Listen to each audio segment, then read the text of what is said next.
ఇప్పుడు మేము పొలిటికల్ వాళ్ళం, వేలుముద్ర వాళ్ళు కూడా సీఎం అవుతారు, వేలుముద్ర వాళ్ళు కూడా సీఎం అవుతారు. అవుతారా అవ్వరా?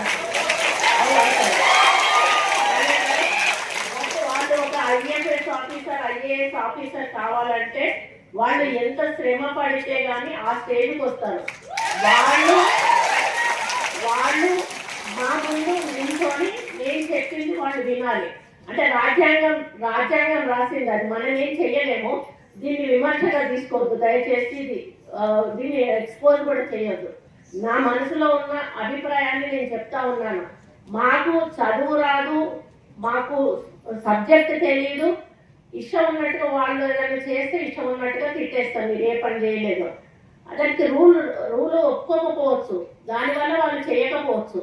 అట్లా అని అందరు అట్లా ఉంటారు అన్నాడు. కొంతమంది రూల్ పొజిషన్ ఉన్న చేయని ఆఫీసర్లు కూడా ఉంటారు, వాళ్ళు కొంత అడమెంట్ ఉంటారు. అట్లాంటి వాళ్ళని అడగడంతో తప్పలేదు. కానీ ఎవరి పని వాళ్ళు చేసుకుపోతున్న వాళ్ళను మనం అప్పుడు కూడా డిస్టర్బ్ చేయొద్దు.